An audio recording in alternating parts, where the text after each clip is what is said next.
JSX, nous allons voir comment créer. Donc, nous allons voir proprement dit en quoi consiste ce JSX là au point de vue du code. Et pour cela, nous allons voir lancer notre application pour voir notre aperçu de l'application dès qu'elle est lancée en faisant npm run start. Là, on va voir notre application telle qu'il est lancée. Donc, pendant que l'application se lance, nous allons venir au niveau de notre fichier et nous voyons que là, c'est un composant que nous allons faire. Nous allons voir par la suite comment créer les composants, utiliser, envoyer, faire passer des prompts de parents à enfants. Et cela va être utile pour nous par la suite pour notre application. Donc avec cela, vous allez pouvoir créer votre application de A à Z sans réellement avoir une difficulté. Donc ici, on peut le voir, ça c'est un composant qui est un appel vers un autre fichier qui est celui-ci.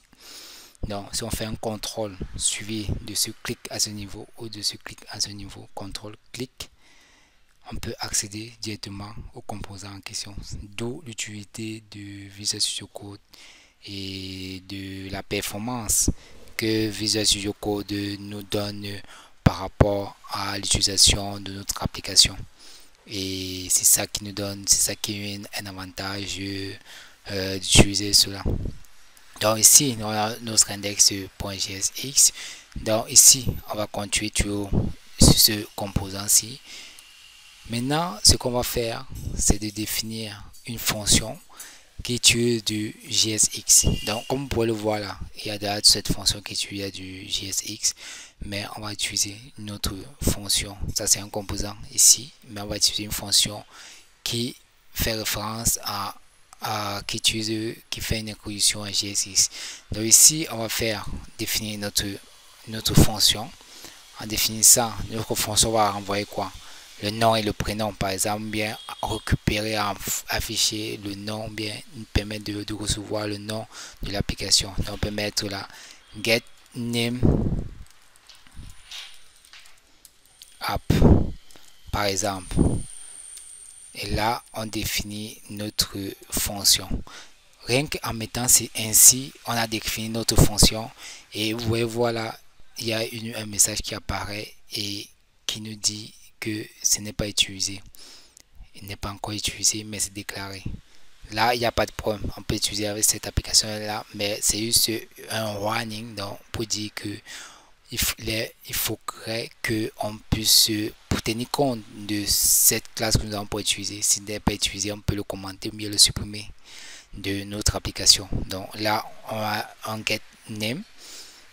Ici, on peut définir maintenant en faisant un return maintenant de quoi? De notre balise qui peut être un span.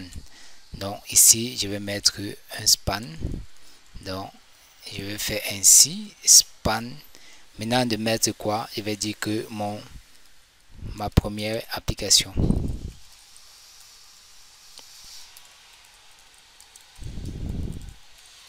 Ok, maintenant en faisant ce return ici, nous avons à définir et c'est d'où la différence avec les autres, c'est que ici on a défini notre composant de fonction, notre fonction avec JavaScript retourne uniquement ceci. Donc là, on va venir à ce niveau-ci, on peut mettre juste ici. Ce qu'on va faire maintenant, c'est faire appel à cette fonction que nous avons déclarée plus haut en mettant l'accolade ici, en faisant un get name. Vous pouvez voir que ça apparaît, je tape entrée et là je mets que c'est une fonction, donc ça fait appel à cela. Donc si on vient à ce niveau-ci, on voit que nous avons notre site de base, ça arrive comme ceci avec edit ceci rollout. Donc si on fait maintenant, on enregistre, vous allez voir que ça fait appel et ça affiche automatiquement cela. Donc ici, on va d'abord faire un passage on va enregistrer ainsi.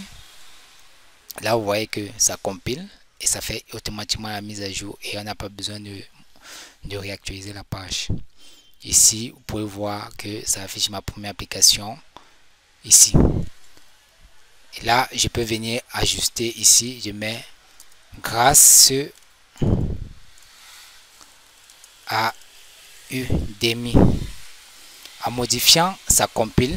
Et quand ça compile, ça fait la mise à jour automatiquement sans rafraîchir la page.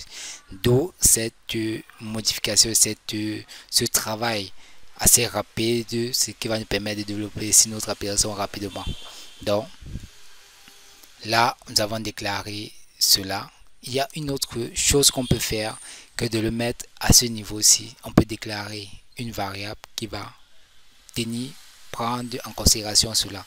Donc ici, je vais définir, prendre cette variable là qui va nommer ici const. Donc pour dire que c'est une constante, ça ne change pas. Et en définissant je vais mettre name, quelque chose comme ça. Et je mets ma syntaxe JSX à ce niveau-ci. Et là, je mets un return à ce niveau. Et là, vous pouvez voir si en enregistrant, rien n'a changé parce que je n'ai presque rien changé. C'est juste la disposition et le nommage de mes variables qui a permuté. Bon, autre chose qu'on va maintenant faire, c'est de définir ce qu'on appelle mettre quelque chose en paramètre au niveau de cette fonction.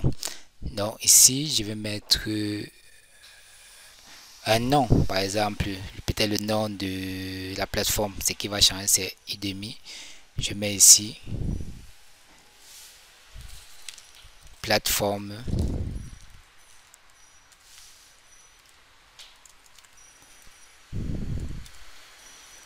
Plateforme. Ok, dès que j'ai déclaré ceci, maintenant ce qui va faire en sorte de rester, je peux déclarer ainsi et de mettre une valeur par défaut en mettant maintenant Udemy. Ça c'est en mettant une valeur par défaut qui est Udemy. Là je le mets ici à ce niveau, vous allez le voir.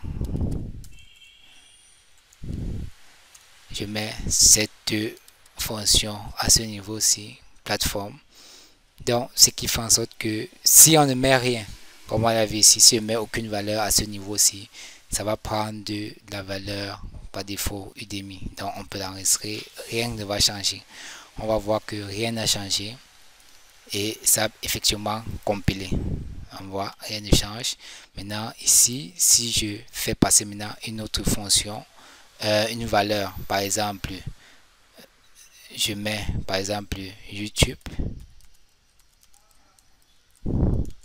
Vous allez voir ici, va être changé par YouTube. Donc, nous avons à faire un grand pas pour cette introduction à GX, autant pour moi, avec React.js.